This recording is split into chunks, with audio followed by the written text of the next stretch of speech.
Welcome to the DingeCast. We are driven by a passion for discovery and the belief that history should be uncovered.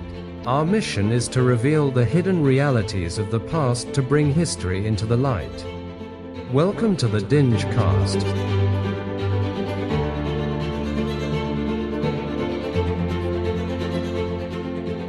All right, it is the DingeCast, and I am here with my sidekick, and we are going to talk about ancient structures and stone.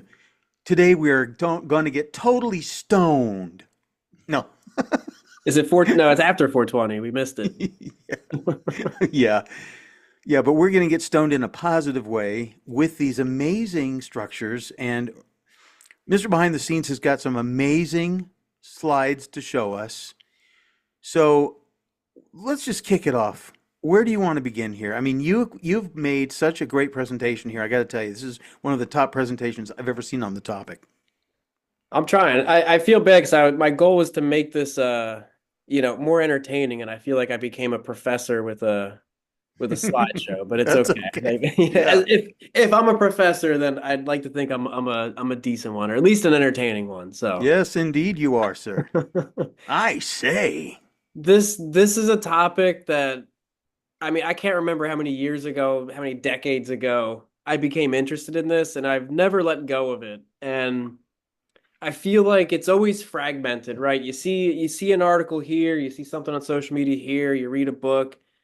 Okay, we all want to make the connection. So I was like, let me see if we can put this together and really help round this out in a nice, concise way for everybody to understand what we're talking about. So like I'm saying, you've probably seen something like this at some point, right? If you're watching DingeCast, there's a good chance you know what we're already kind of getting at here. But we're talking about incredible stonework.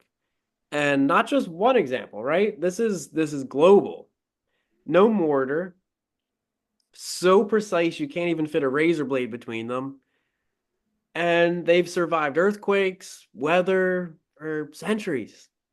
And nobody can understand how these were built. There's no hammer marks, chisel marks. So what is the deal, right? What is the deal with this? From Peru to India to Asia, to the Mediterranean, it doesn't matter. Throw a pin at a map and you're going to hit one of these sites. It's just insane. So just kind of jumping into this, like the official term is Cyclopean masonry, which is kind of funny, right? I mean, let's not talk about giants. That's crazy. But anyway, we're going to call it Cyclopean just to mess with you guys. Hilarious. But it makes you wonder, right? So there's always the flood stories, the cataclysms, and I feel like this is one of those just perfect examples that people used to be advanced, something happened, a lot of the knowledge got wiped out in the process, right? The population really dwindled. People were just trying to get by, and the ones who survived maybe weren't the scholars, the scientists, the mathematicians. So let's look at, just before we really dive in, just what are the commonalities? We're talking about massive stones. It'd be one thing like, oh yeah, they carved a couple blocks here and there. I mean, 50 tons and up is pretty much what we're talking about here. And for any kind of frame of reference, the Holy Roman The Holy Roman Empire in ancient times, for all their documentation, all of their impressive feats, their cranes and advanced technology could generally only lift up to about 60 tons. And that's pretty much later in the timeline here. And 60, maybe like 80 at times, like you're pushing it. And they're saying they were doing 10 times that, if not more. And we still don't quite know how they did it. And it wasn't just big stones. They're super precise. And when I say that, I mean 90-degree angles. I mean no ripples or any weird grooves. It is precise to the point where people feel like it had to have been machine made. Not that it necessarily was, but the stonework is that good. Why is it such a mystery? These were civilizations that didn't have any written records or none that survived. The big kicker is, it's always attributed, not always, but often attributed to an earlier civilization, right? It's like, oh, well, the Incas built it.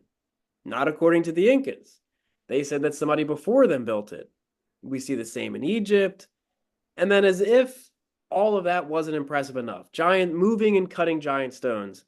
They also built a lot of these to have perfect astronomical alignments, right? So, like on the solstice day is the only day the sun comes through this spot to light up, an important feature inside. Ridiculous, ridiculous. So, let me keep moving. Let's get into the first one here. I figured this is a great one to start. If you don't know about Sacsayhuaman, this is a really prime example. I mean, look at the size of the people in the shot. Look at the size of the stones. It's attributed to around a little over 1,000 years ago, but the local legends say it's probably a lot earlier than that. The Incas themselves say it was built by the Huari. I'm probably saying it wrong, maybe Wari. Who are they? Interestingly enough, for this Andean culture, they do have their own structures attributed to them.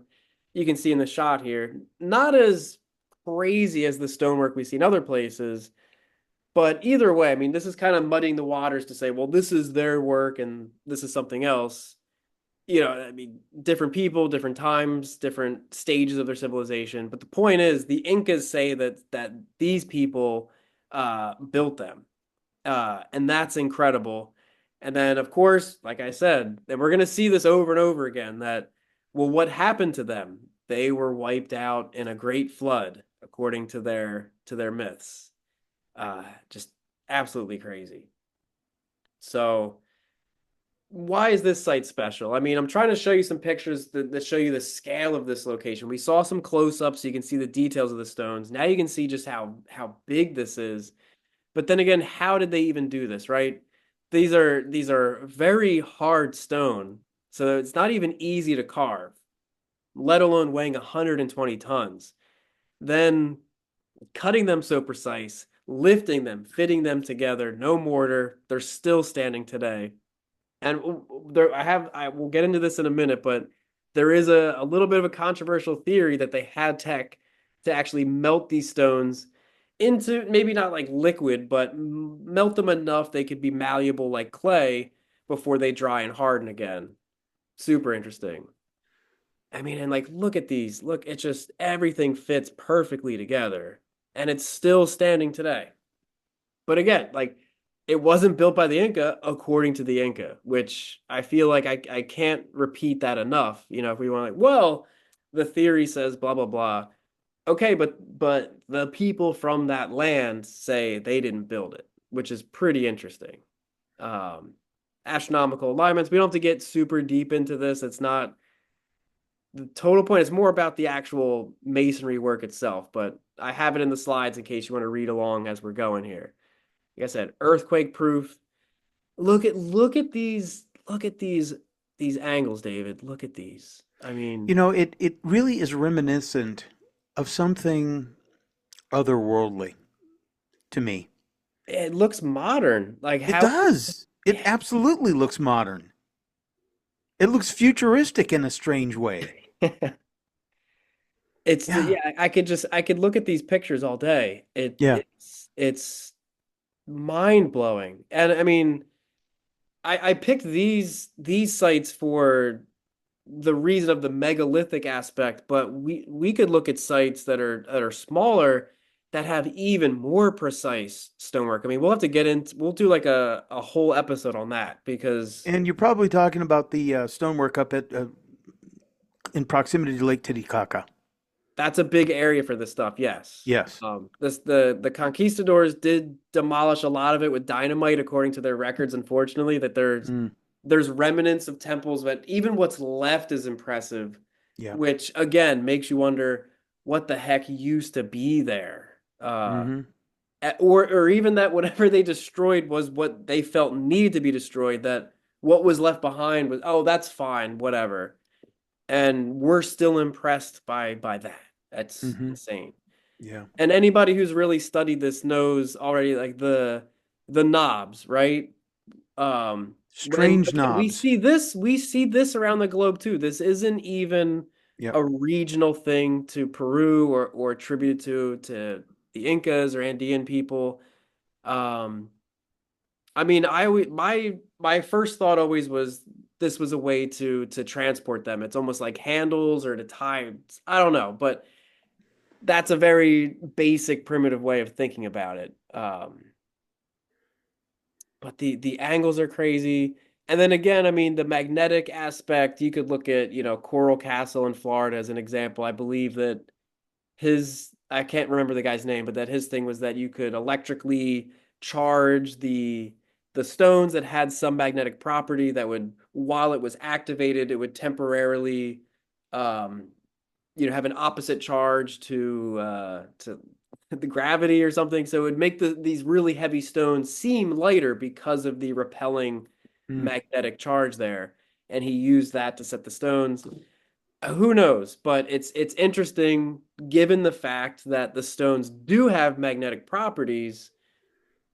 Could that have been exploited to transport them?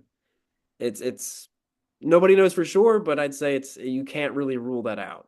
Um, I'm going to try to move quickly through here because we got a lot of stuff to get to, but just noting the beyond the impressive just engineering feats, there's so much spiritual connections and symbology in all of these as well that like we'll get to Giza, but a mathematician had to have been involved in that because it's not it can't be a coincidence how precise so many aspects of these locations are. So but again, so if the Incas didn't build it, who did?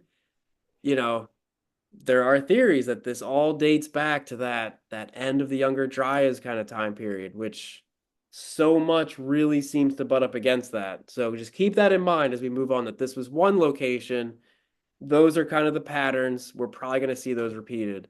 And I had to just focus on this one stone because a lot of people really do like to look at this. It's the 12 angle stone. Just think of what it would take, to look at each of these stones, or even just the one. What do you do?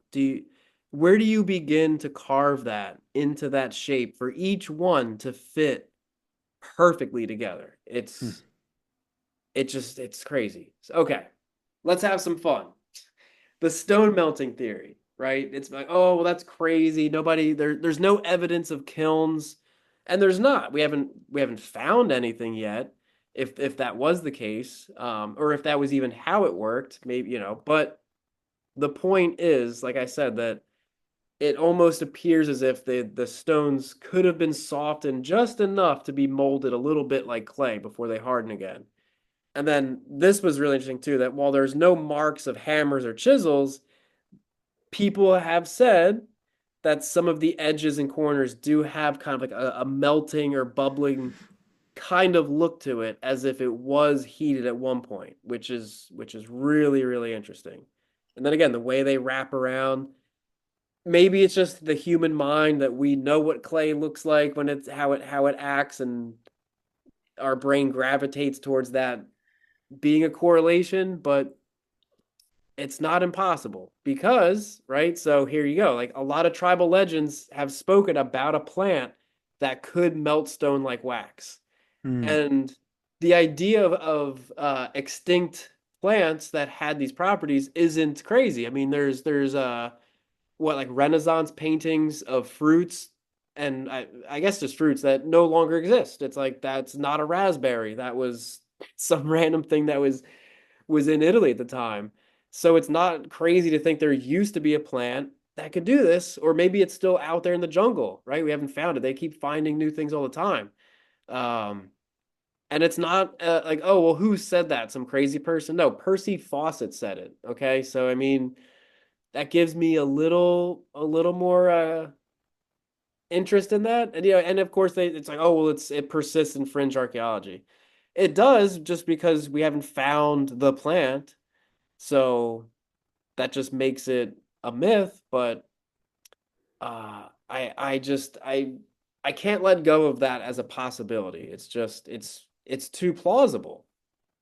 Uh, a geopolymer essentially. It's I don't know. I mean, I could look at it. We could look at a few more pictures, and you tell me. Like, I mean, some of them they're precise in a different way, but some of them do have that kind of look to them.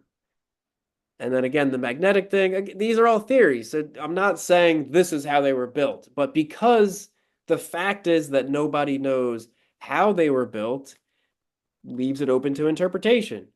These are the interpretations. All right. Ollantaytambo. Tambo.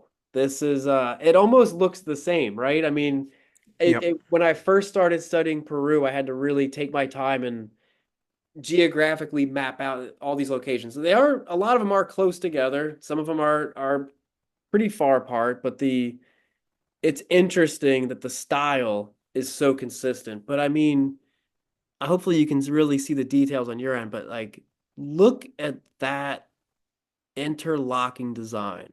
Mm. And I'm not if I'm not mistaken, I can't tell if that's a lie. That might be one long stone right there. Whew.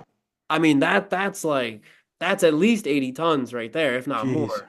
Yeah. And I mean like we throw these numbers around like 50 tons, 80 tons.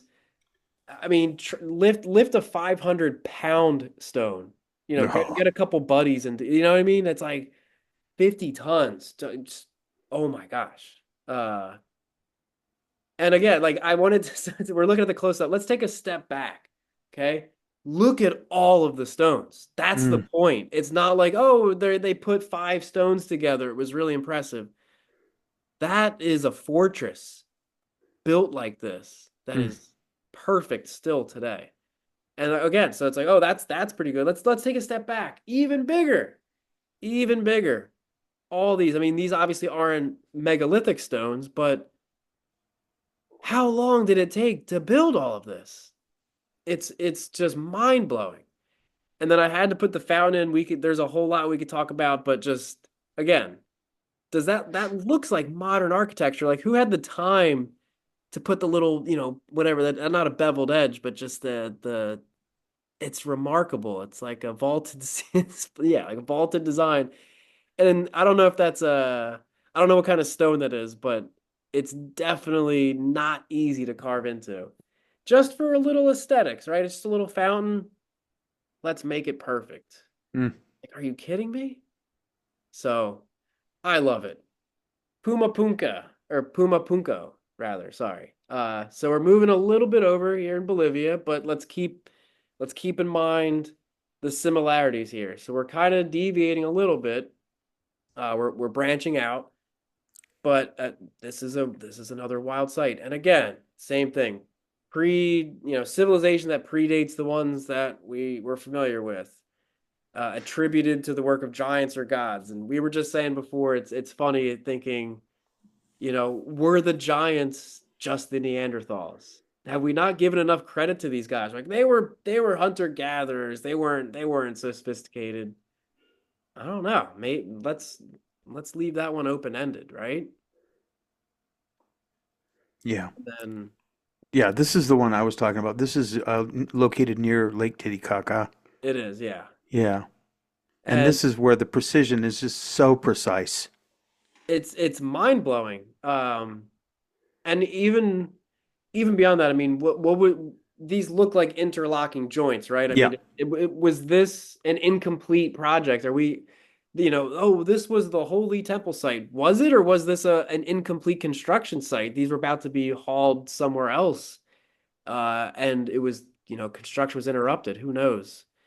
But yeah, let's talk about these H stones. So you can kind of see in this diagram that there's so many different angles in each one, and they're all precise. Like I said, down to fractions of a millimeter, Mm. better than what we can do today in many cases. Um, that's that's hard to wrap your head around. Like we said, I mean, like traditional thinking is that these were just really patient people. They had a little stone tool and a chisel, and they worked on one block for 10 years. Maybe, but I don't know anybody that has the patience to sit there and do that. But with what kind of tools? That's the Yeah. question, Yeah. I seriously.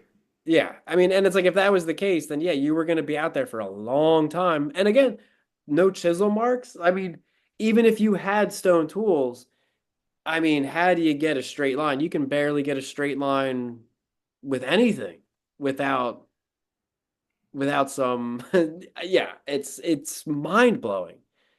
And it's not like it's just one. You can take each of those and they're all basically identical. So it's like you could replicate that over and over and over. That's really, really remarkable. And again, no tool marks. So that's what makes it even more interesting, where it's like it'd be one thing if you can see those little, okay, from a distance it looks clean, but then up close you can see those little imperfections. You could watch videos online all day. People get extreme close-ups, rubbing their hand against it. You could rub a ruler or a credit card against it. It's smooth. They put you put a right angle ruler in there, 90 degrees every single time. So staying in Bolivia, but kind of moving to the main, I guess the main area here at I never want to say these wrong. Tiwanaku. Tiwanaku or Tiwanaku. Tiwanaku. Thank you. Yep. I always can say it right, and then yeah, Yeah, no, it's another language. yeah. Um, there's a lot of interesting stuff here. I mean, I started with this picture because the faces are an interesting component. Like Mount Nemrut in, I want to say Turkey. It's probably Turkey. It's really interesting statues. It's not the typical faces you see, and in this one, I feel like it's a similar-ish kind of a story. But again, some of these stones are over 100 tons. And what are we looking at? Like Hmm. maybe 200 to 1,000 AD, but and there's a lot of stones. I mean, there's the smaller guys, there's the bigger ones, but they all fit together. And just moving these, even if you walked them, right? Like you kind of just, a little bit here, and just kind of wiggle them on down the road. I still think that would be a challenge. And then look Look at at this that. this beastly Jeez. guy. Yeah. Temple of the Sun, if I'm not mistaken. And Mm-hmm. it's just Tiwanaku. crazy. Yeah. So again, like let's talk about where we're at, right? Near Lake Titicaca. We're talking way, way above sea level. So not exactly the easiest place to build. And how do you even get them up there? I mean, they said the closest quarry was 10 miles away. Some of these stones came likely over 50 miles away. Mm. So it'd be one thing, I've seen pretty impressive structures, but they're like the quarry was a mile away. We built a temporary railroad, and it was manageable to make it work. And also that was only about 200 years ago. This is insane. So again, moving giant stones, great lengths, super precise, still stands today. Uh, Super advanced for any culture. We still don't know who built it, and the people who we attribute it to say somebody before them likely built it.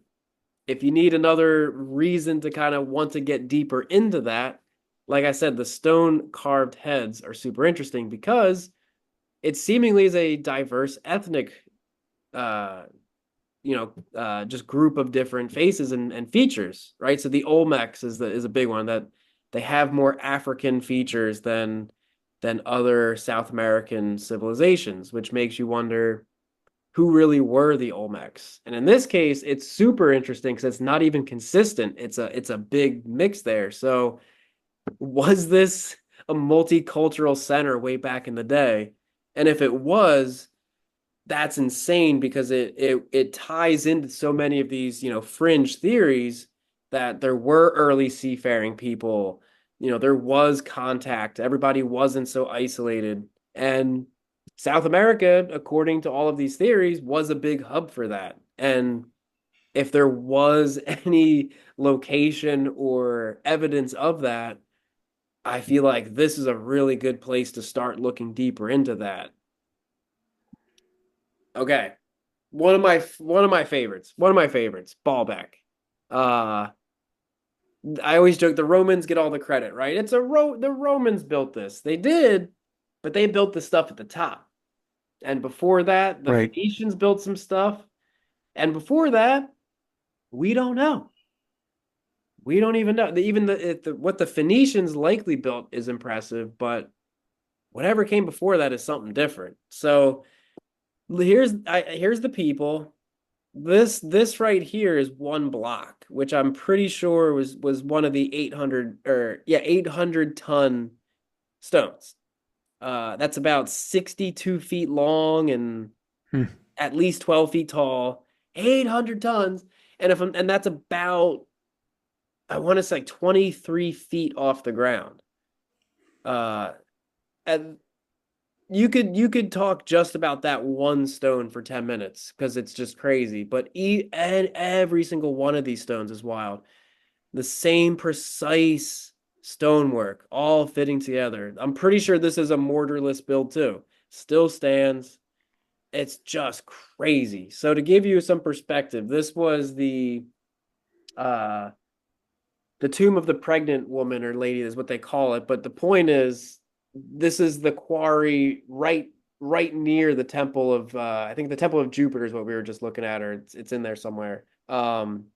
This one weighs 900 or like 1,000 tons, so a little bit heavier than the one that's actually in the wall here.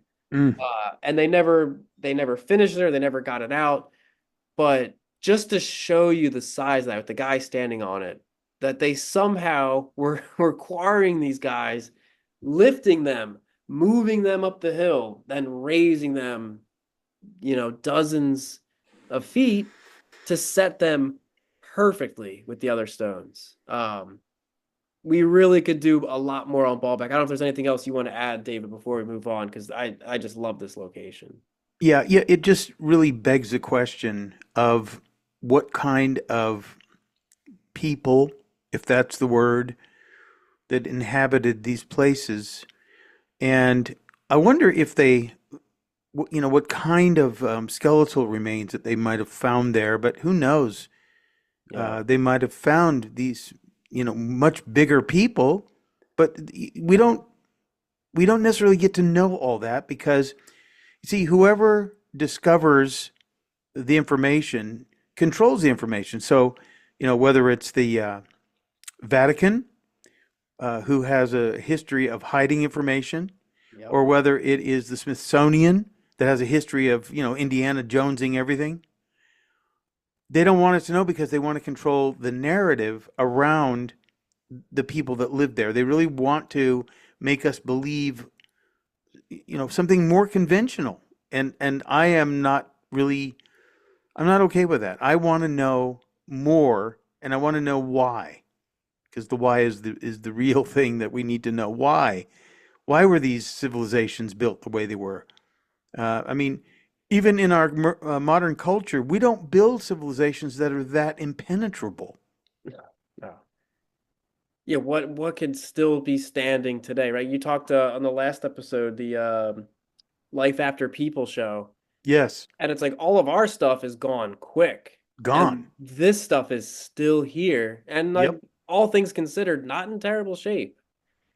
The No, not at sad all. the sad thing is for me, like, yes, we're up against, institutions that maybe want to hold on to, some kind of concrete angle or direction they want to go in, and that's kind of unwavering. But this isn't even a new thing. We have iconoclasm in every century. The Romans destroyed a lot of stuff. I mean, the Romans actively built on top of other structures. Who knows what was erased in the process? And obviously, every civilization wants credit for themselves. They don't want to say, oh, well, whoever was here before us knew things that we don't. That's humiliating. They're not going to admit that. So then they destroy it, and we're the best that's ever been here. And then, the Ottomans or whoever comes in and now it's a Muslim territory. So destroy anything that's Christian or Yep. any kind of blasphemous this or that. And then the Romans take it back over and destroy all their stuff. So it's been going back and forth for centuries. People have been building on top of stuff, destroying stuff. So by the time we're left to even excavate anything, we're looking at fragments of what could even be preserved. There's been active destruction and concealment for thousands of years. So it's hard to even like get mad at anybody in modern times because they're like, you're so late to the game, dude. It's been Yeah. you missed the boat a long time ago to ever get answers. Yeah. I would defy engineers to build such structures today. I Yeah, don't think they could do it. they admit they can't. I mean, you could Yeah. you could talk to general contractors. There's the one guy on he's on like TikTok and Instagram and he goes there. He's like, I work with these kind of stones. I do this and Right. this is impossible. Yeah. He's like, you could give me whatever budget, whatever machinery I could get my hands on, and we couldn't do this. And if we could, we certainly couldn't do it in the time frame that we're told it happened in. Because that's my thing. You look at these pillars in the back here. I mean, you see these across the world. Yeah. We know it from ancient Greece, ancient Rome, but everybody wanted to copy that style. And I get it. What was it? I'm gonna mess up the dates, but uh, Greece fought Turkey for independence, and Jefferson, I think, was inspired. He was like in France at the time, and he was there. He saw some of the news. So then he's like, let's build all that kind of stuff in America. We want to represent Greece. And okay, cool.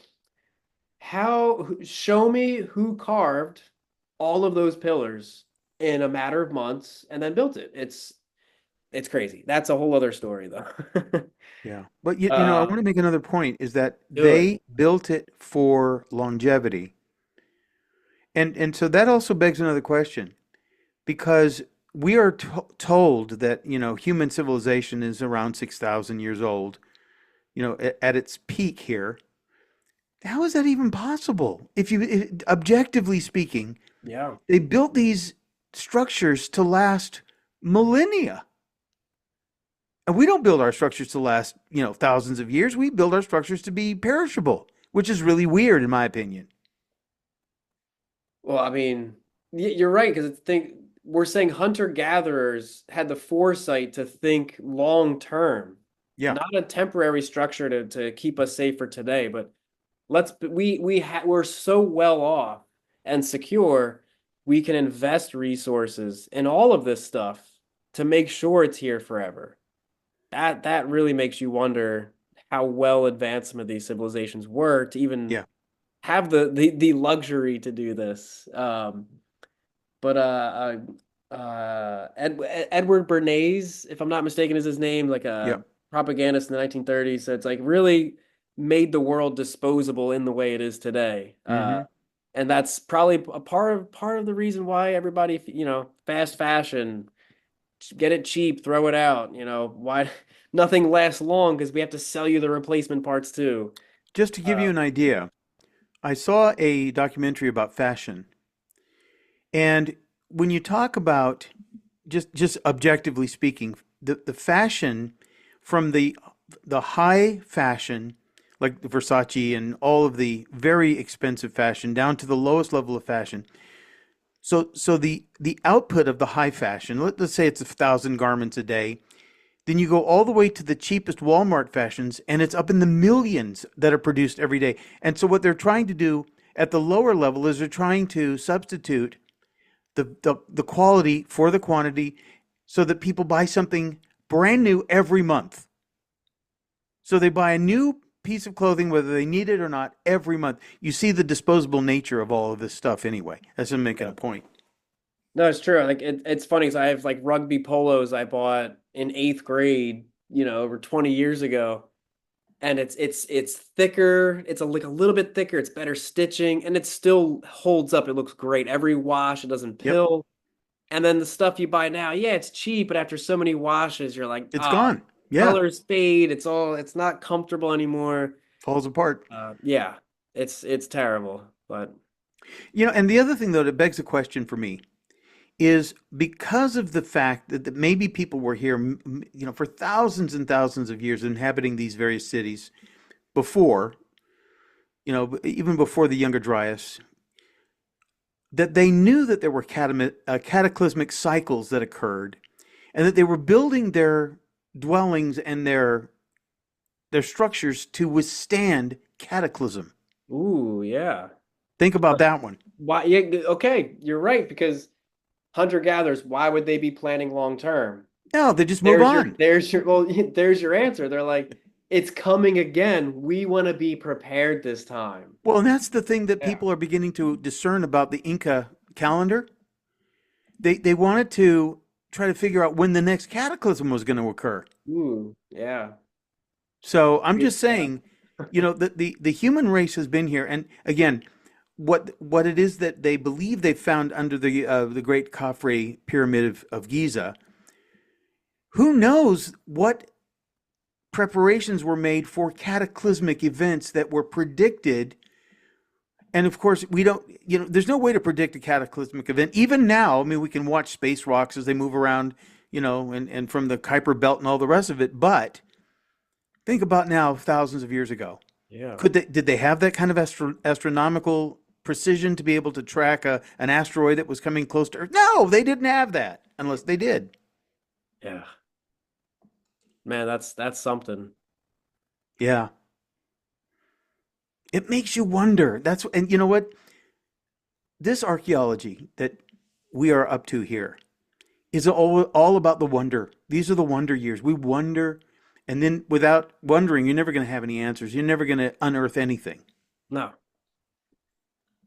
This is where I struggle, because I feel like, I mean, an effort was made to eradicate the indigenous peoples of America. Let's be right. I mean, some of it was Yep. coincidence, like, okay, there's disease, but people made an effort to silence these people, erase their history. And as far as everything I've read, I mean, who is really detailed in all of the pre-worlds and all of the previous cataclysms? Not just one, right? I mean, they talk about, we're probably in the fourth or fifth world at this point. Mm-hmm. Uh, and that makes you really wonder, like, what else are these guys saying? I wanted to learn everything about indigenous history, because I feel like all of the answers are there, and they've just been written off as, hokey pokey dancing and drumming and this and that. No, no, no, no, no, no. Look up, or I'll have the video play right here. Probably I'll overlay it. Was it 1976, if I'm not mistaken? Hopi tribal leader who is repeating what was passed down to him from his elders. The guy goes on to say, talking about American land specifically, about a guy in a red hat or a red cap or a red cape. Oh, But he wow. literally said a guy in a red hat. And he goes, so just saying, start paying more attention to what they're Yeah, saying. in their vision quests, they would meet up with their spirit guides, and they would be revealed certain secrets of the universe. And of course, we have lost touch with that in our modern culture. We are relying on other people looking through telescopes and using computers to tell us with algorithms, but there is a cosmic connection that the early people had. And by the way, there's a lot of very interesting stuff about Chaco Canyon. So the Chaco Canyon has all the, let's say, the markers of a very sophisticated astronomical, what do you call it when, it's like, I used to, when I was a kid, I used to go up to Griffith Park Observatory, an observatory. This is what the Chaco Canyon was about, and trying to predict astronomical events. And so cataclysm was sort of a, how can I say this? It was a, I don't even know how to describe this, because see, our lives, in this modern world, we live our life around the certain cycles of the seasons and everything else. But in those days, the seasons were marked differently, because I believe that they were trying to anticipate the next cataclysm. And this is why a lot of these places were abandoned, because they get to this point where they say, oh, we're going to have a cataclysm, we better get out of here. Yeah. And they're all gone. They just disappear one day. Now, whether or not those cataclysms actually occurred is another issue, but I think Yeah. it's interesting. No, I know that the Younger Dryas impact theory is still controversial because skeptics say, where are all the impact craters and this and that. Okay, that's fair, but we know for a fact that 2 times per year in June and November we pass the Taurid meteor belt, and it's usually without incident, except for that one time in 1908 when it took out a Right. In section of forest Tunguska. the size of a major city. Yeah. But since it was a forest, nobody cares because nobody died. Well, Or thank God. I mean, can you I imagine mean, if no, that I know had, because that would have been, and people would be bugging out every 6 months oh otherwise. my gosh. Yeah.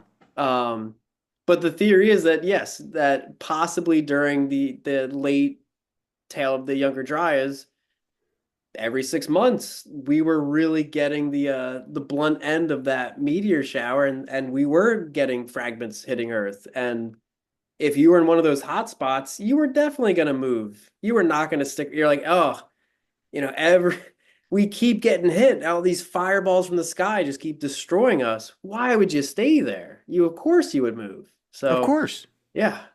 And so Uh, let's say that they had, they learned from experience. And in our last video, we talked about the navigating of early peoples throughout the world on the ocean. And of course, what they were doing most likely was looking for the next place that they could escape the cataclysm. Oh, yeah. look, it's not going to happen here. So they go out to Easter Island. Oh, look, we found a place where it's not going to happen. Hmm. You know what I'm saying? I So do. I do. I'm just saying. And not all of the great floods were natural disasters. Sometimes they were commissioned and sanctioned by UNESCO. Flooding the largest portion of the ancient ruins of Egypt to construct a dam. Uh, so Well, that's and also, I just saw a documentary about Vietnam, how they seeded the clouds so that they could swamp out the supply lines of the I know. communists. I mean, come That's on. that's such a funny one to me, man, because I Yeah. know that oh they're talking about cloud seed, but look, you think it's crazy, Google it. The New York Yeah. Times reported on it 80 Yep. years ago or 60 years ago. It's not new technology. China did it before the Olympics to make sure that they had good weather. I mean, it is not conspiracy. It is tech that is out there. It is mainstream, and it's not new. So yes, Vietnam is a perfect example of how far back public knowledge of that tech goes.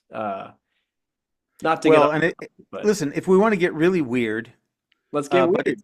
it's been proven now that the HARP, the HAARP in Alaska, Hmm. is a weather control system.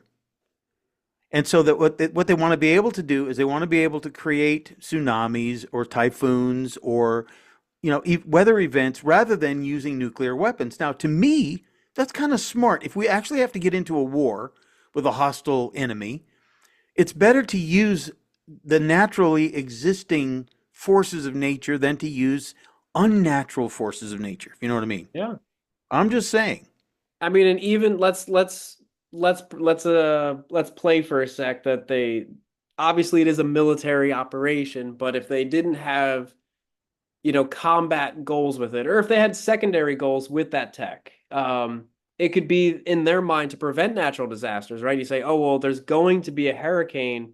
Can we use this tech to push it out into the ocean or divert it or Exactly. control when it happens? So, I mean, Yep, if you can use it for one purpose, you can use it for multiple purposes. that So, is true. um, yeah, it's fascinating. So looking at this picture, right? So it's like, oh, that's such a shame that it's flooded now, right? Mhm. But it seems like that probably was intentional based on what we know about the Osiris Temple, right? Because I mean, it is flooded, portions of it are, but again, does this look familiar to you, David? Have we seen It's blocks there. like this anywhere Yep, else in the world? yep.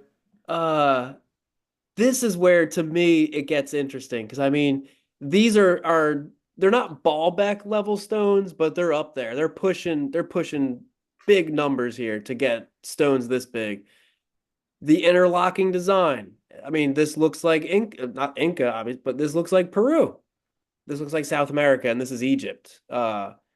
Crazy. And if I'm not mistaken, it's attributed to the Seti Empire. I must be thinking of a different one. That so many of these, again, for context, a lot of these structures predate the Great Pyramids of Giza. They Yeah. predate Stonehenge. So we often look at, those are the incredible feats of human. And let me show you some stuff that people were doing before then. That's what we think we know, and there's theories it may be even older than that. So I can't get over these pictures. I mean, like the pyramids are amazing, of course. You could look at them all day, but let's not overlook everything else that's equally impressive. I mean, even like not to be like the pyramids aren't that cool, but like the way the blocks are stacked in the pyramid aren't this precise, right?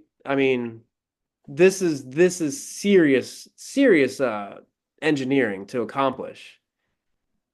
Okay, so getting to the point here. Yes, some of these blocks are over 100 tons, which just doesn't even really fit into that timeline. Who could possibly move 100+ ton blocks back then? Um, Looks like it was probably designed to be flooded. It wasn't like, oh shoot, why did we dig this out? It rained out, flooded. It seems more like this was made intentionally the way it was to interact with water. We don't know why. It could be a ritual thing, or it could have technology aspects to it.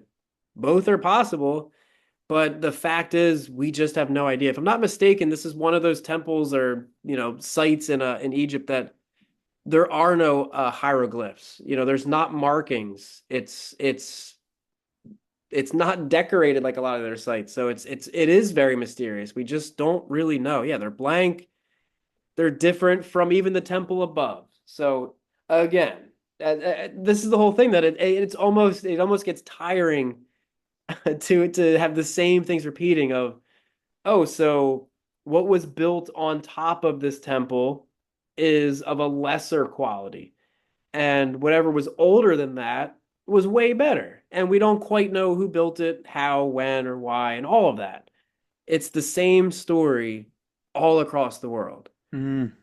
And it's just crazy. And again, like it makes sense that, again, how many of these can you imagine people traveling, stumbling upon a location, finding ancient ruins? Imagine finding ancient ruins 4,000 years ago, right? Like it's for us in our timeline, it's very interesting, but ancient people could have come across things the same way we are now, and it was ancient to them. And back then, I feel like it was more like, well, why reinvent the wheel? We already got a foundation here. We got to have it. Let's just renovate it. Let's just fix it up, build our thing on top, and keep it moving. I mean, that's probably what I would have done. It may be like sacrilegious to build on an ancient site, but they weren't really concerned with. But what about the museum? Don't we want to put this in a museum or something? So So I just want to go back to my idea that yeah. these structures that we see, these amazing carved stones that are some of them 100 or up to 800 tons. And the question is, what were they thinking by doing such enormous works, right? And so Yes. it occurs to me that there is a thing called the Sumerians Kings List. I'm sure you've heard of it. The Nevea clay tablets. Yes, I know exactly what you're talking about. Right. The Sumerian Kings List of rulers of ancient Sumer used as a framework for the study of Mesopotamian chronology. Now, Hmm. what it says in the translation for the Sumerian kings that ruled, and this is just what makes me wonder. Okay, going back to the wonder years.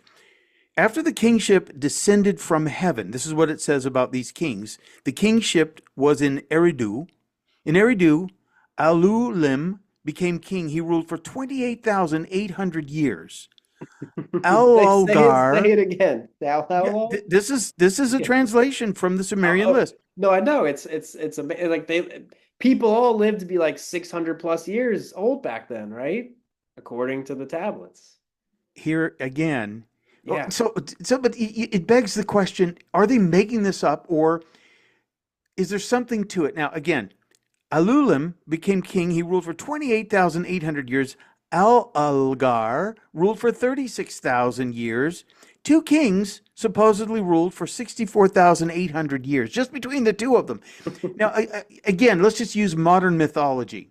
Yeah. Superman from the planet Krypton, or whatever it is, came to Earth. He absorbed the radiation from our sun. It made him stronger. He was impervious.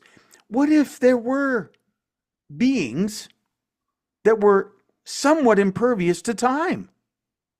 So would they not say to their subjects, let us build something that will last the entire length of my rule? Yeah. I'm just saying. I mean, listen, anything is possible. That's all I want to put out there, is that these structures with these enormous stones and the way that they're formed and the architecture itself, this is not, it doesn't seem to be human architecture. It seems to be superhuman architecture. Just saying. And to your point, why? Like, did you need one 800-ton block? Or couldn't you have just easily have cut that up into a bunch of smaller blocks and moved them? And at the end of the day, once it's all fitted on the wall, it's just as good. Like, was it for just the human feet to say we did this, right? Because this is what I think. Back in the day, you're traveling, you find a little wooden fortress, and you're like, look at these weak dudes, we could take them. But you show up somewhere and you've got a stone fortress beyond whatever you could comprehend. You go, oh, we're not messing with these guys. Can you imagine? Was it like a sign to go, yeah? Yes, we are I'm not just the one to play thinking. with. Can you imagine those aircraft that flew into the Pentagon flying into one of these huge walls at Baalbek or wherever? Just think about it. So if something was to assault these huge stone structures, you would think that they would probably be able to survive. And I'm trying to put out there that maybe there was a time at which these conflicts, these extreme conflicts, took place on our planet, and that they built for survival, for longevity of survival. Yeah. I'll give you a rabbit hole for later to go down that Yeah. Ian Fleming, the writer that Of course, inspired yeah. Bond and all that. His brother spent a lot of time traveling in Asia, and they obviously shared a lot of stories. Ian probably went with them on a few trips, and a lot of the knowledge that you get from all of these ancient civilizations, this and that, the evil rulers and whatever, a lot of that does come across in the Bond films. The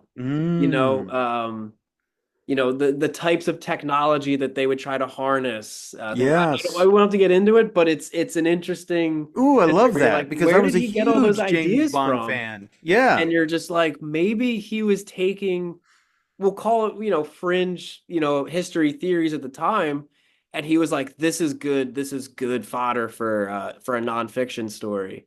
And he wove it into the Bond films without being so on the nose. But if you know what to look for, you can see that connection. You're like, I feel like he was trying to put people onto that knowledge, or just that was just his muse for the plot lines. But either way, he knew listen, what he was writing about. I remember the early Bond films, and there's one in particular where he was on a table and they had a laser coming up his crotch. Remember that one? Yeah. I mean, this was in the 60s. Did they have lasers back in the 60s? No, they didn't have lasers yet. This was science fiction. Yeah.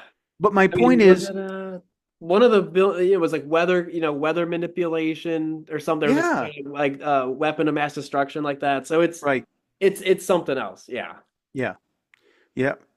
I'm just saying that you know what's on the table right now is only what they want us to have on the table. Whoever they are. Yeah. Which And yeah. the priesthood, the orthodoxy, the people, the archaeological Pharisees who they want to live by their little rules that they cooked up themselves. And by the way, a friend of mine told me that the Pharisees, and so these are not written rules. There are unwritten rules in the Jewish faith that have never been written. They're just rules that were made up to create conformity, to create obedience. And so, what we're looking for is we're looking for actual evidence. We're looking for solid evidence, and we see it. It's in front of us now. Fringe, would you imagine that we'd ever in our lifetimes hear a story about giant columns being underneath the Great Pyramid of Giza? You would never imagine that in your wildest dream. And beyond that, some kind of a dwelling place deep down at 6,500 feet? Come on. But maybe this was their preparatory, the existential threat belief system that revolved, and this is why they were so focused on death, and especially the rulers. Yeah. So, just no, I mean, you're right. Like, you look at ancient Sumer, and it's just like, okay, people are stealing from their neighbors. They're doing this and that. What are we gonna do? There needs to be structure. Make laws, control the people. And I understand the need for that. That we can't have chaos. We can't have anarchy. There has to be a rule of law. But at some point, it's kind of like just blindly following the authority, and just whatever they say is the word. But when you don't need to be controlled, when you don't need to be conditioned to be obedient, you go, okay, I can see above that. I understand why these laws and rules exist, but I'm looking at it from the perspective of the people who made those and why they need to control the people and what reasons they may have had, and this and that. So yes, it's like whoever they are, there is a needed power structure. There's chiefs and Indians, and that's just how it goes. But you don't have to take them at their word on everything, basically. yeah, I have always been a nonconformist, and that doesn't mean that I don't stop at traffic lights or stop signs. I obey the basic rules because it's necessary for society to function. But the rules about how I should think, they're entirely up to me. I don't let anybody tell me how I should think. Never. And you should And that's always why we love question. what we do here. Yeah. And that's the best thing to do, is to question, to even doubt yourself at times, to say, maybe I could even have a more refined understanding. Like, anybody who says they know everything, they don't know anything. No, that is absolutely right. Yeah. They're Uh, threatened by you finding out. yes. And even and I follow the rules that don't exist. I put my shopping cart back. I don't leave it in the So do parking I. lot like a freaking Yeah. I can't even think of a word that's appropriate right now. But yeah, put your shopping carts back, people. Yes, We're not exactly. savages here. Yeah. We live in a society. Uh, I feel like there's so much more to get to. Like, we don't even have to really cover the pyramids, but just I had to at least mention it, right? You can't cover this without at least mentioning it. There's way too much to cover here, but um, it needed to be on the list. But again, like, I mean, if there was one takeaway, came from the Aswan Valley, whatever you want to call it, so over 500 miles away. Yes. Um, yeah. I mean, maybe they were lucky enough to figure out some way to carry them on boats and just let the river do half the work, but still impressive. Yeah, but And show me putting an 80-ton stone on a boat yeah. 5,500 years ago. Show me Yep. that boat. Like, Man, I don't know how it's possible. It's crazy. amazing.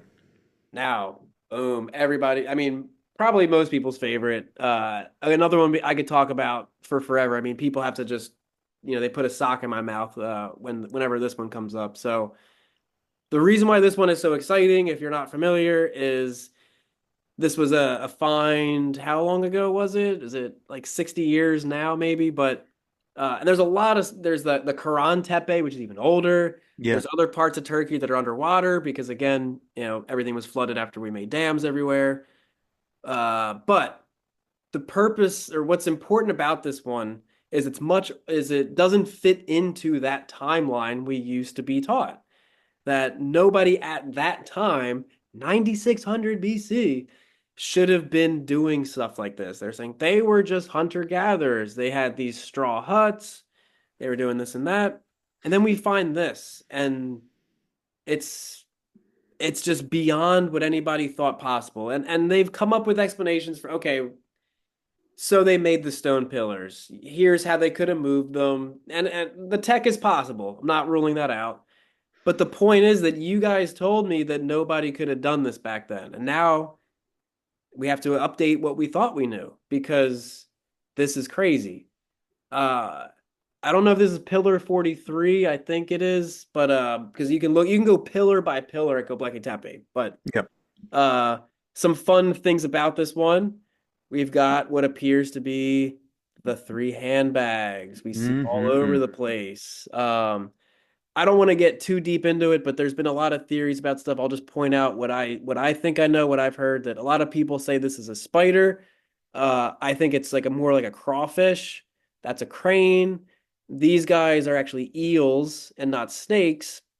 Some I can't remember the guy's name. I think he was a German something or other, and he helped to pin down I can't remember exactly that somebody counted the number of lines in here and that this was indicative of some I'm sorry, I'm not doing justice here, but the point is that this at the basic level, not the spiritual, that this is like some deity holding the earth or the sun, that at its core, this could just be saying in the summer when the crawfish all are born, the eels come to eat it, and the cranes come to feast on that. And this is showing exactly this is what our harvest looks like at the prime time to just go. I don't know. It's you could look at this on so many levels, the higher spiritual cosmic level or just a very primitive level.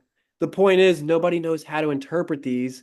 And the worst point is that this became a tourist trap instead of being fully excavated. They've excavated what, between 5 and 10%. They're saying, I keep hearing mixed stories that either it's going to take 150 years to excavate it all, or that excavations are paused for 150 years, which I feel like that one was Yeah, I think misinterpreted. they have a But 150-year plan. 150-year plan, yes, Yeah. because let's make some money off of what we have so far instead of I mean, like there's pillars that have just been half buried in dirt for 30 years and they won't just dig another foot or two out just to see. You know what I mean? You've got pillars with these markings on it that people are still trying to figure out, and there's pillars buried right there, and they won't dig it out because we had to build a platform for tourists to walk on. Like they built a tourist trap into the excavation site Yeah. and criticize others that they're not sensitive enough to the recovering and preservation of artifacts. And this site is it's such a weird one because it's so important and it's great that the tourist aspect has raised awareness for it. Don't get me wrong, but personally I feel like it's doing a disservice to not at least just excavate more first. Yeah. Yeah. I think that AI is going to be the key to unlocking so much of this because remember back the code breakers back in World War II where they deciphered certain codes. These are all codes, in my opinion, of some sort. The people that inscribed these things knew what the codes were. Those people perished. Now the codes are there, just waiting to be unveiled. But the secret, it's like the secret of Oak or the Oak Island story. Mm-hmm.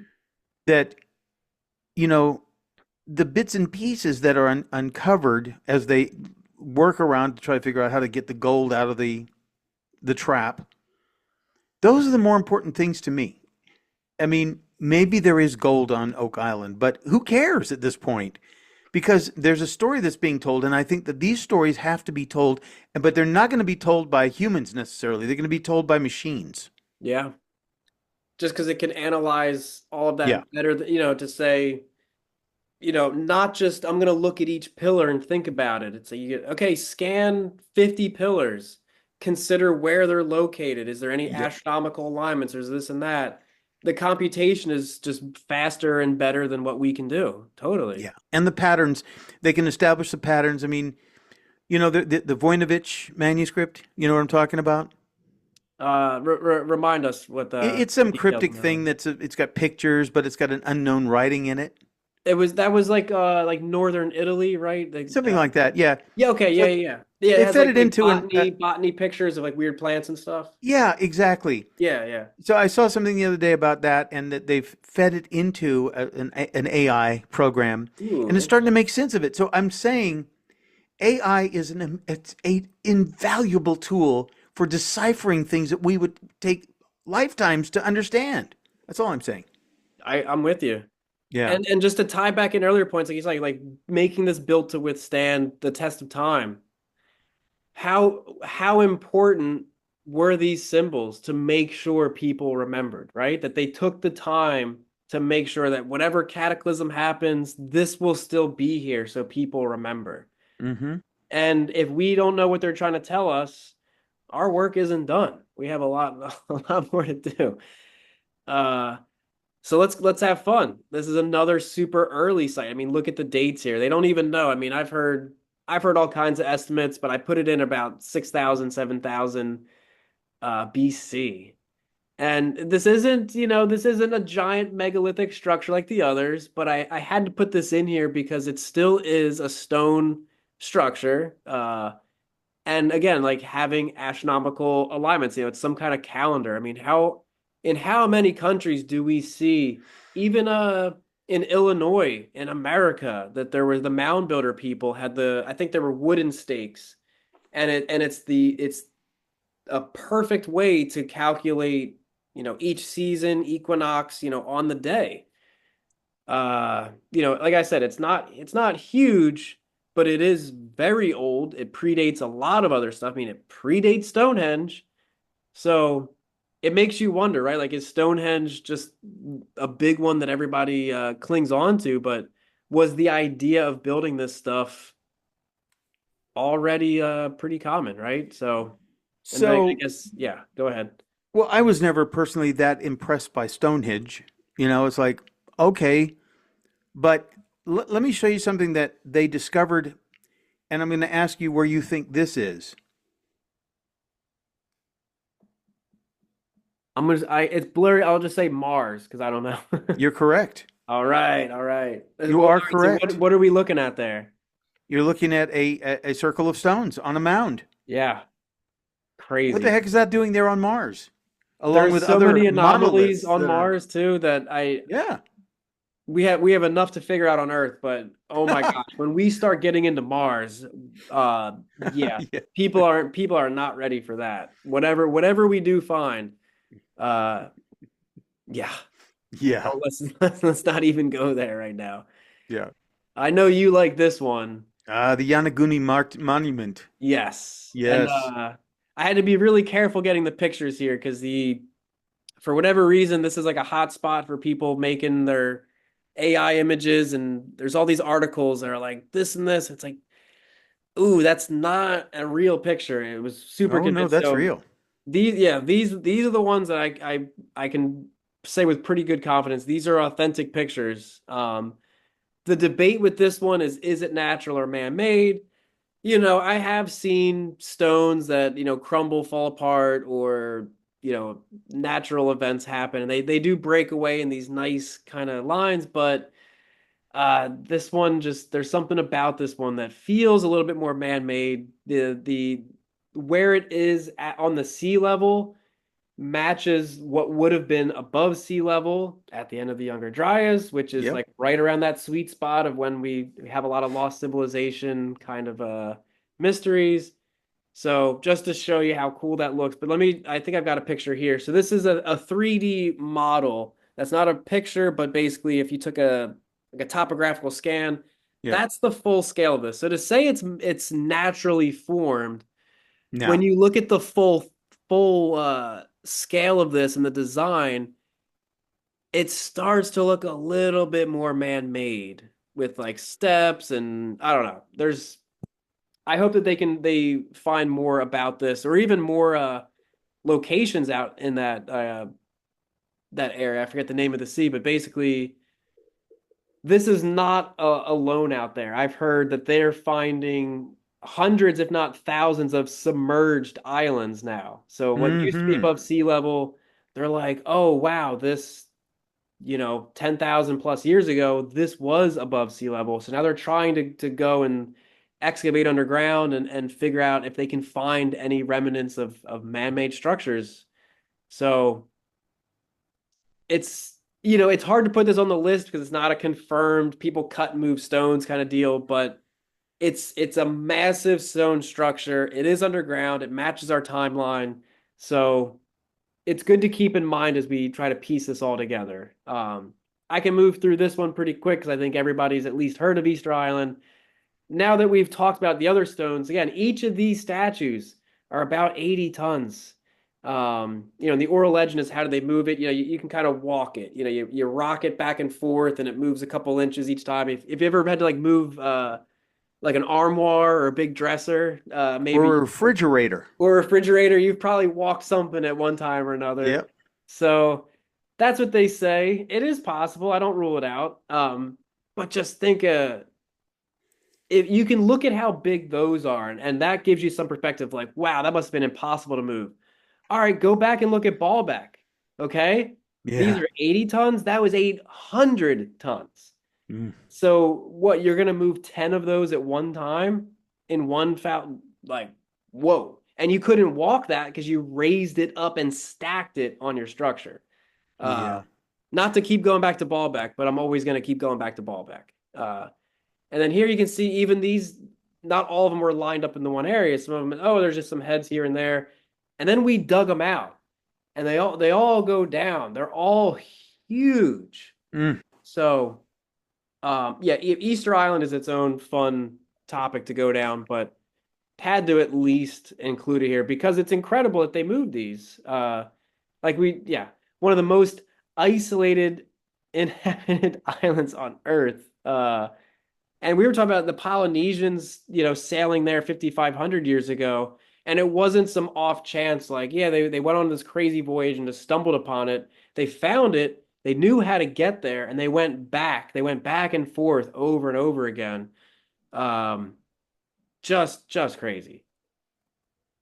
This one's really random, but I wanted to put it in here because I don't know, maybe in 5 years, 10 years, if you're gonna watch you're watching this video in the future and you found out there some discovery happened where we figured out what these are.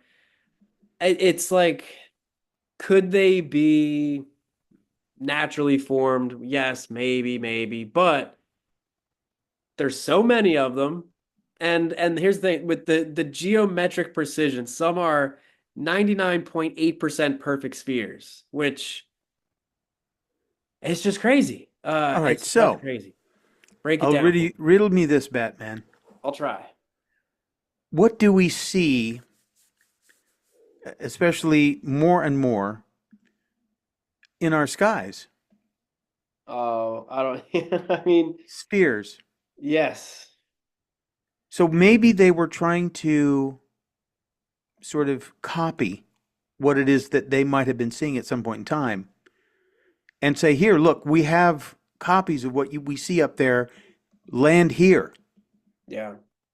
Because right, like think of food insecurity, worrying about cataclysms. Right. Like, what are your priorities? Well, Dave's gonna carve a bunch of spheres for us. Why? Just I don't know, just to make spheres. Like it Well, in a doesn't, like, why would sense, you even invest the effort in making these? okay, so you look at the plateau where all the megaliths are in Peru. Uh-huh. And so were sending signals way up high, right?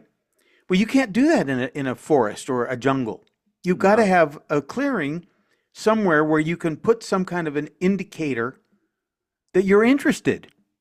That's all I'm thinking. Yeah. So, this one maybe is debatable because it is possible that these are just naturally formed, right? I mean, like what could create a perfect sphere? No, I don't know. Some tumbling and it's, as it's rotating, it's I don't know, but it's mysterious. You can't say it's not mysterious. Oh, this is one of my favorites. Namadal. Oh my Oh, gosh. yes. This one takes a minute to really digest because we're talking built on coral reefs, right? So it's like not Venice, but like one of those floating cities almost kind of. Mm-hmm. Yeah. Uh, how many stones was it? It's like just millions and millions, 750,000 tons of basalt pillars. Mm-hmm. And again, because we're in that part of the world where the local legends, it's all mysterious and magic and I don't know if you have anything to share before we jump in here. Uh yeah, No. I mean, No, just to show you some of this the is a details. huge mystery. This one. Nobody has a clue on this one. It's ridiculous. It's massive. I don't think I have a picture that really shows the full scale. Um, but yeah, like over 100 artificial inlets or is like little island things. Islets. Yeah. 250 million tons. It's just crazy. But I think maybe I have it on the next. I have it somewhere. But the point is, it's their explanation. How was this built? They're like magic. Magic is the answer. Mm-hmm. They're like magic. Which is just unbelievable. I thought I had a little bit more details in here, but I guess I didn't put it in because it's just interesting because it's so mysterious. But again, let's connect this back to our recurring themes here. Oral traditions say the site predates them. So there's so many situations where it's attributed to saying it was this dynasty, this king, he ordered it. And then the locals are like, "That where'd you hear that? We didn't tell you that." Mm. You know? Um, and it's almost like just that convenient way just to put a pin in it. Like right, a detective has this open-ended murder case, and they're like, Yeah. I'm sick Yeah. of these open-ended murder cases. Yeah. Yeah, whatever. We found your DNA. Somebody said, yeah, it's you. Done. Case closed. It's almost like that same mentality in a lot of these that they just reach for some explanation just so they can say we got something. Okay, so let's move on to the next one here. All right, let's move on to Malta. So this one again is pretty old. We're not sure exactly how old, but basically still before the Great Pyramid, potentially. And we don't know who was there, who would have built this, and who was moving these. It's really, really an interesting one. Uh, let's say that it looks similar to some that we saw, maybe a little bit more primitive. Maybe some of that is the aging, the type of stone, but overall, still so impressive to move these. Like, I don't care. I don't care if it's not perfect 90-degree cut angles. I mean, these are massive blocks still. Just a really, really interesting site. So again, we're still looking at the same patterns here. Massive stones, and it is precise. Like I said, maybe not as precise, but by my standard, that's still pretty darn good what I'm looking at right there. It's still that same style of cutting out neat, little notches of the stones to make the other block fit into it perfectly. And then again, like this is one of those, there's so many of these across the world that on the solstices or the equinox, the sun comes right through a specific doorway or like what's the one spot I think it's in Maryland or Rhode Island that there's like a little hole in the circular kind of tower, and it's only on the equinox that the light comes through that. So, Yeah. and that was built way obviously much later than this, or yeah, later on, not earlier. Well, in the wobbling of the earth, they can look at certain periods of time and know exactly where the wobble was and the alignment of the earth to the constellations and so on. So we can assess that these kind of structures were built perhaps within the last 10,000 years, pretty clearly, before the wobble, and the rotation of the earth changed on that axis. But still, these are limestone, and you could see that the erosion it affects limestone differently than it does granite. So obviously these are not as tight. But I bet you anything that when they were first put up, they were smooth, That's what I'm saying. right? That's what it look. It just looks like the others, but more weathered for Yeah, sure. exactly. Um, and just like the others, I mean, what makes this so hard is that there's obviously no remaining written records. But whoever was there mysteriously vanished. Mm. And this is right around, again, like we've talked about that 5500 BC or 5500 years ago timeline, that it's almost like that a civilization or many civilizations kind of cropped up around that time. And it's like there must have, not must have, but there likely or may have been a cataclysm around that time or something that, like you said, like people decided to move to get away from danger. And a lot of these structures or just other sites seem to indicate that there was this previous civilization. The tides turned, things changed, and as sacred of a site as this was and how massive it was, and they're like, dude, we just have to go somewhere else. I So think so. I I don't really have do. much to go off of with that, but just when you look at these patterns, it's easier to have a theory gain legs when it's not just one example, when it's several, and it's not even in one region where it's everywhere. So part of this whole presentation here is to get you guys thinking about that, to say, in light of this being so many sites, so many examples, what does that pattern tell us beyond what each site's own impressive just abilities and mysteries they kind of bring about for us. And then Ireland's got a whole bunch of stuff. So I only picked a couple, but Newgrange is one. I think if you know about Ireland, you probably have heard about this one. Wild Tomb, it's huge. It's another impressive, just giant stone structure.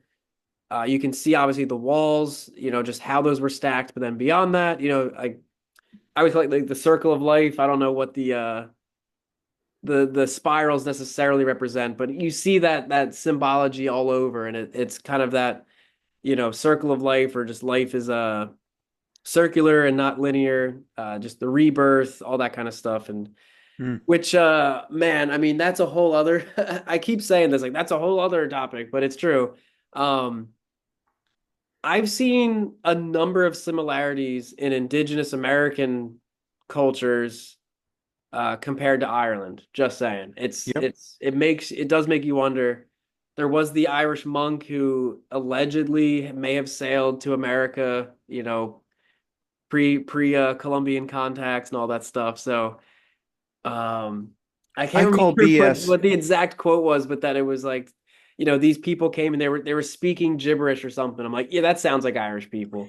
I call BS on the whole out of Africa theory. I think that was a politically correct concoction.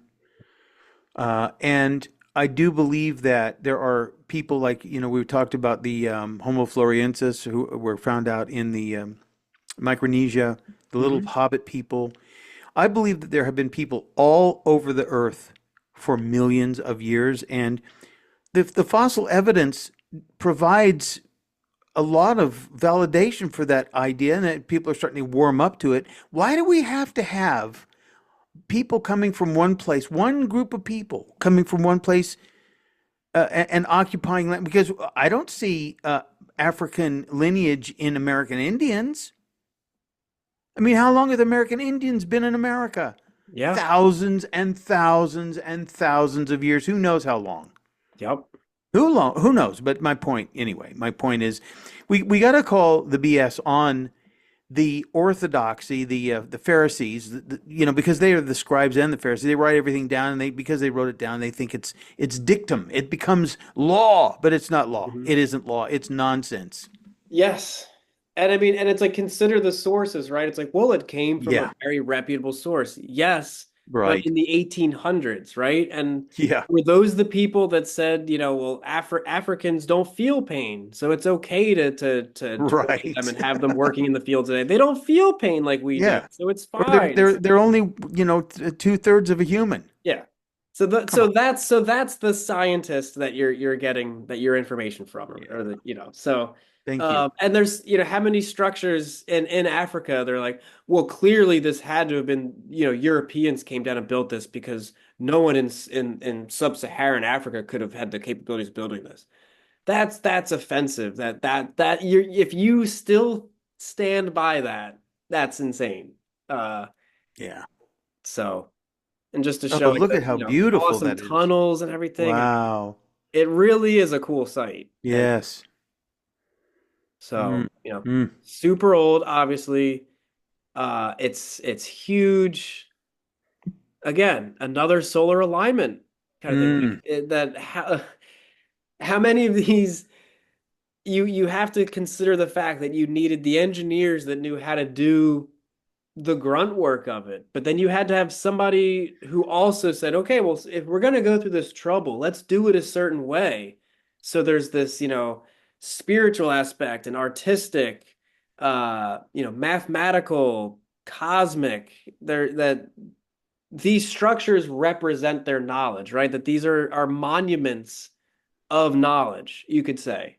Not just through the feat of building it itself, but it's inscribed with even more.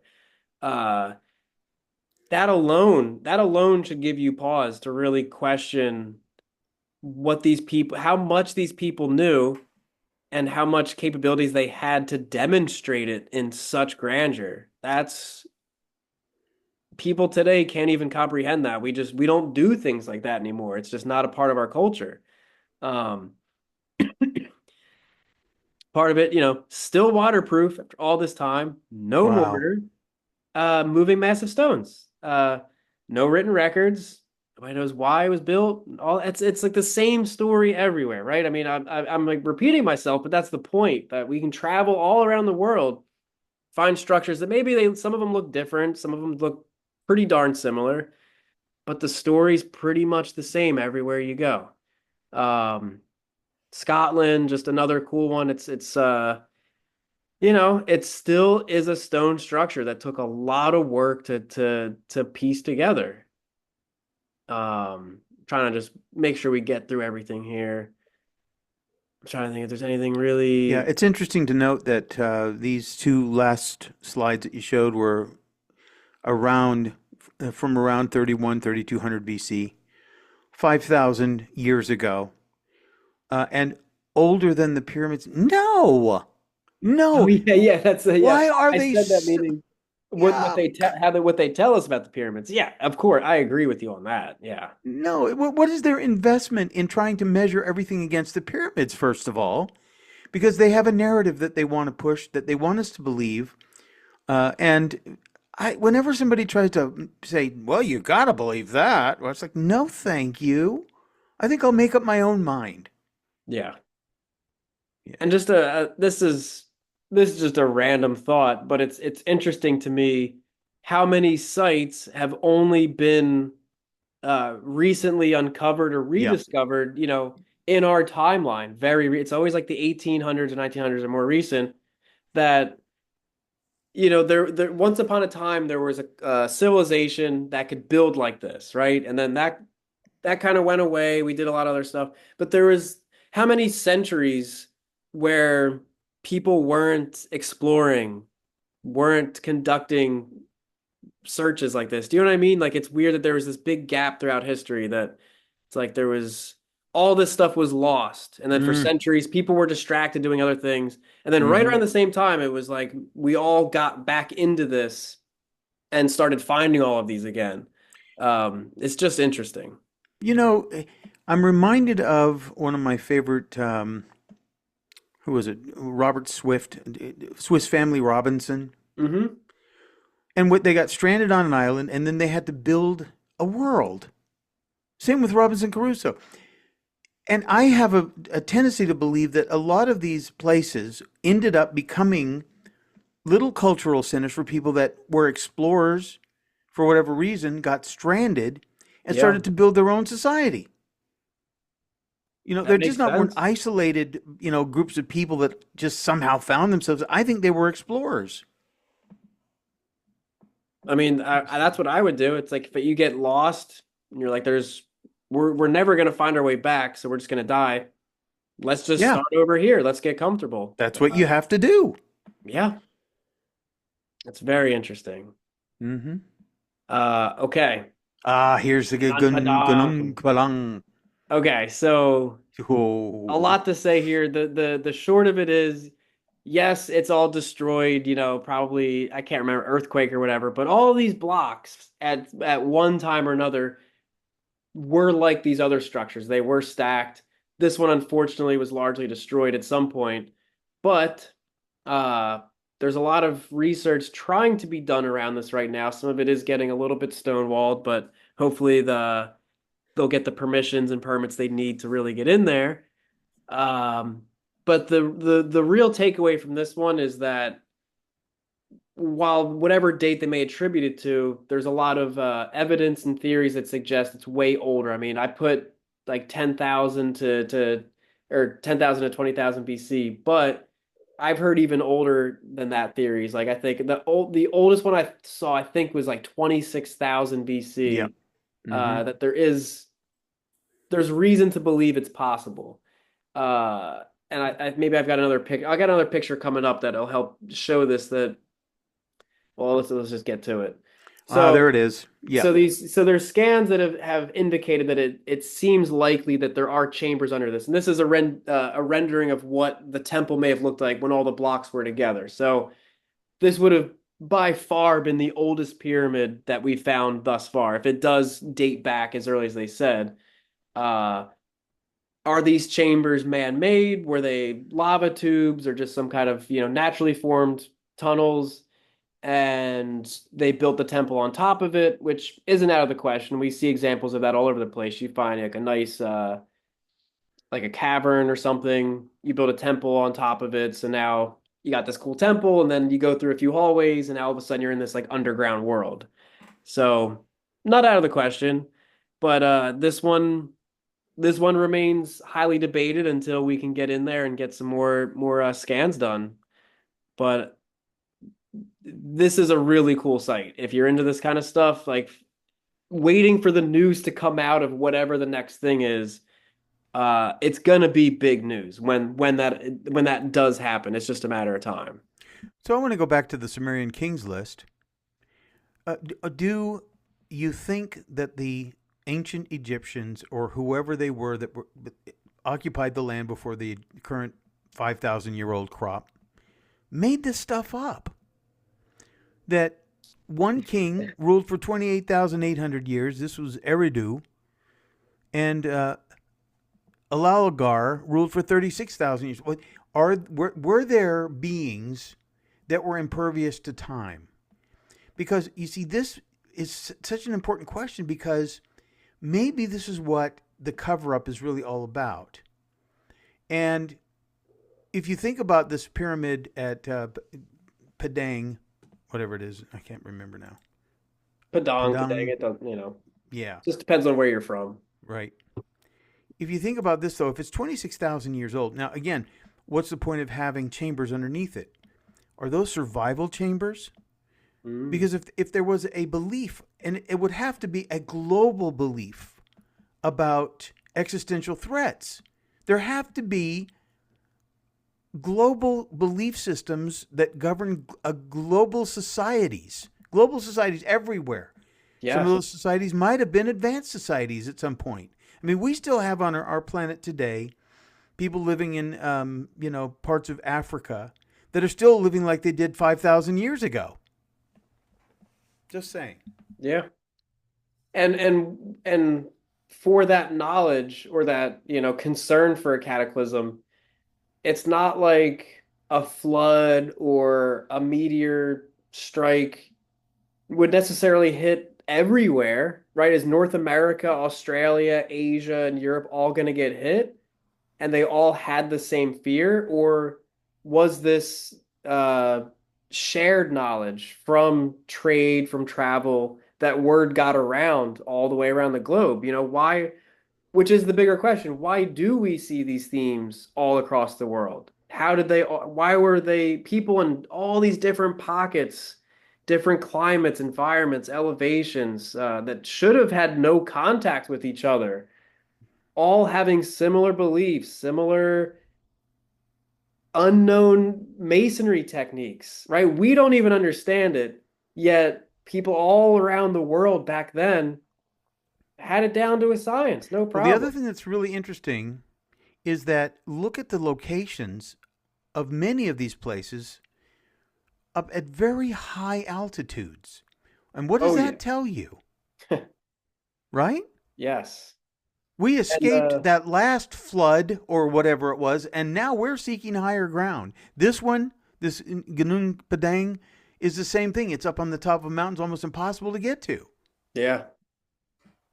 Oh, we should do an episode on that, just like That's a the great hard to topic. reach ones, because I've seen some incredibly wild spots. Uh, Mm. but to your point, I'm glad you brought this back up because I didn't get a chance to say this earlier. That yeah, like so, how much effort does it take to carve, a king's list into a stone tablet? Are you writing a nonfiction novel, or are you trying to document something important here? Yeah, these are the best made up stories, and I want to write it down. Oh well, not on papyrus or something. Give me that stone. Let me chisel away to tell my little story. Yeah, and that to me, that's what makes me really wonder about that stuff. Where you're like, would they go to the trouble for just a legend, some made up story? Did they have time for just stories? By the way, Or was this serious information to them? you bring up an important point because we're looking for data points, right? Hmm. This article spells out there were 16 copies of this text that were known of, all of them written in Sumerian, all through, although some were of them clearly shown different people, different influences of writing, but 16 copies. Hmm. So if it was important enough to write one, somebody said we better have more than one copy just in case. Exactly. Oh, And just what warranted being translated and to make copies, right? That um because that was a big thing for a while that things didn't hold up for very long, so it was somebody's job to sit there and go, okay, everything from 100 years ago, start fresh to make sure that when that one deteriorates, we got the new copy here. They only did that for the important stuff. Yeah, for what it's worth. yeah. Just saying. Yeah. uh, just another cool one, just because this is I feel like this one doesn't really get a whole lot of attention, but it's a good way to kind of circle everything back here. So going back to Turkey, but here we're on the other side of the world. I could have just said this is in Peru, and you've been like, yeah, that looks like Peru. So Mm. maybe I should have done this as a quiz of like guess where this is. Um, Oh yeah, this but is the one with the lions. Yeah. yeah, like super, again, Wow. super big stones, cut to fit. And then they even went through the trouble of making these awesome statues there, because you got to picture, like I said before, you see these big structures and you go, okay, that's not the people to mess with. But it's almost like it's hard to describe what I'm trying to say, but just that feeling of familiarity, right? You go out, you Yeah. venture, but when you get home, it's like seeing that entrance.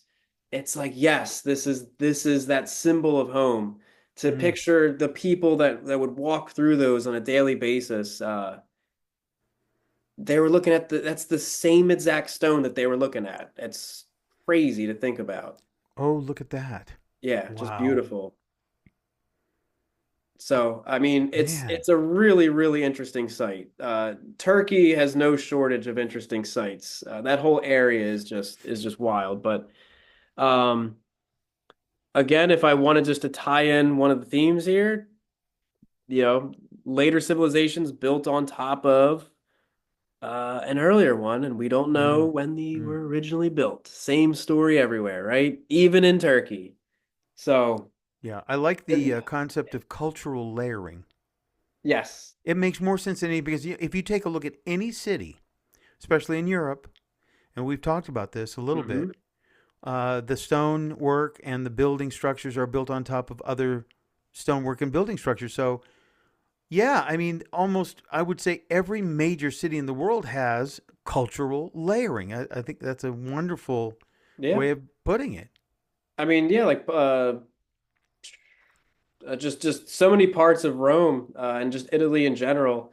It's like where the street level is, you can go down steps and then you can look at the ancient city because we just built the entire new city right on like, Yeah, not just structures, entire cities. I mean, right. I can't remember what year, but at one point they basically took Chicago and were like, let's rebuild it 20 feet higher this time. And that's part of why you've got the Chicago Underground that after whatever one of the big floods in Chicago, when it was time to rebuild, they raised the street level. Uh, so Yes. you find all the old, all the old stuff By the underneath. way, But did you ever oh, see the ships that they found? I think it was in Manhattan that were like down 20 feet in the ground. It was an old shipyard. I got to look that one up. That doesn't Oh ring a bell, but man, that it's that just sounds that's so amazing. amazing because they were doing some Oh yeah. construction on this site, and all of a sudden they started finding these planks, and then they Wow. started excavating around it. And they found all these old frames of ships, going back Yeah. hundreds of years. Just to kind of round things off, we've got Zimbabwe. This is just an awesome I want to say castle. I don't know what you would call it, but it's just a massive stone structure. It's just a Mm, sprawling location. wow. You just got to think of the effort that goes into this. Oh, it's so Um, fantastic. One of the towers in there, I should have, I had it in the notes. I was limited on space. I took it out, but it's interesting that they said it doesn't even seem to have any, um, like purpose or function. So it was built for probably spiritual or unknown astronomical reason that so yes, this is a fortification, but it also has those same signs of advanced knowledge and wanting to Mm. demonstrate that through the architecture. Wow, So and the stonework is just phenomenal. it is. And this is kind of what I was saying. Like it's like offensive that yeah, like early Europeans refused to believe that black Africans built it. Uh, it's like, oh, come on. So, and that's why, 36 feet and again, that's high why we're and saying over like maybe some 800 of what feet we're long. saying, people are like, that's a Wow. crazy theory that's controversial. Maybe you feel that way, but check back in later and see if the rest of the world catches up with us, because a lot of beliefs are dated, and we have to look at this through a modern lens and to like I said to realize who was telling you who built it, people who refused to believe that black Africans could have built it. So there are no I mean you just discredited yourself with that. So Insane. I It's love this. insane. Yeah. So uh Wow. let's tie it all together. You're right. Ready? So Yeah. Mm. all over the world we see these structures, crazy precision, mind-blowing precision that we can't replicate today, and we can't figure out how it was so precise. The scale, we can't even move stuff that big today. Mm-mm. The durability, they've stuck around for thousands of years. Some of them are still in pretty darn good shape. Um, is that enough or should I keep going? No mortar. You can't even, I mean, I've seen the videos. People try to sell like a dollar bill or a razor blade. You can't Yep. get anything through there. It's Yep. perfect. Yep. Um, earthquake proof. They've made it. I love your point of the cataclysms. It's like, why go to the trouble to make these? That was it. They were testing whether they could withstand, the next big reset. Mm-hmm. It's just so crazy. And again, the biggest thing for me, people say this and that, but what do what do the locals say? What do their historical records say? We We didn't didn't build it. build this. Someone before us did, and we don't Mm-hmm. know who. Let that sit with you because that's something. This isn't me saying it. That's what they're telling us so that we consider that. Uh, that's like I said, that's what keeps me up at night. It's crazy. We see the similar styles all over the world. The fact that we don't even know if it was possible to cut, and there doesn't seem to be markings that it was cut with the tools that we would think so. Maybe they had tech that we're unaware of. They talked about the ability to maybe soften the stones at one. Um, was there a vanished race that built these? Like I said, it's who knows if the Neanderthals were the giants, did not to say that they were the watchers too. That would be a stretch, but just that to a Homo sapien, would and again, like think of whisper down the lane, right? Like after a big cataclysm, it's like, oh, we made it. Yeah, man, you should have seen the giants. They were, like the legend of the Neanderthals maybe kind of got exaggerated over time. Who knows? And again, a lot of these the dates they tell us that they were built, it now more so seems like that's not the accurate date for it. So we have that. And then for a lot of them, if you can look at the layering, that the structure we really look at today, that it's often attributed to for the whole construction, is just a newer piece that was built on top of an older foundation. And usually in almost all these cases, the foundation is a civilization that we can't label, we can't pin down, and that's just where the mystery really comes from. So Mm. again, lost advanced tech. I mean, that seems like a given. We don't know what the tech was, but there's obviously a missing piece there that we don't know about. Um, You know what? Again, why do we see it all around the world? This ties right back into the global seafaring idea that let's consider that people actually were sailing the open seas much earlier than we originally thought. And then, like I always say, the amnesia aspect of the cataclysms that the humans almost go extinct and we manage to come back. You got a generation just fighting to survive. By the time life gets stable again, it's like, hey, how did grandpa and great grandpa build that thing? I don't know. Forgot to ask them before everything got wiped out.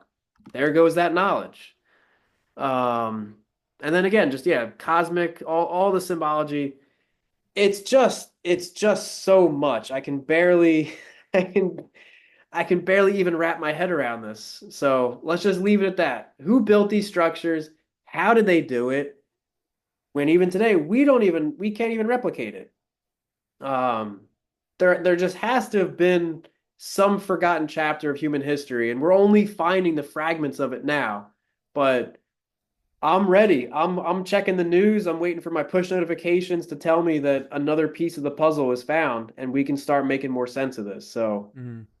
all I'm Yeah. saying is we don't know the whole story. So anybody who tells you that they do, they don't. They have guesses, probably a good educated guess, but the fact is we just simply don't know enough yet to conclusively say any to answer any of these questions. That's it.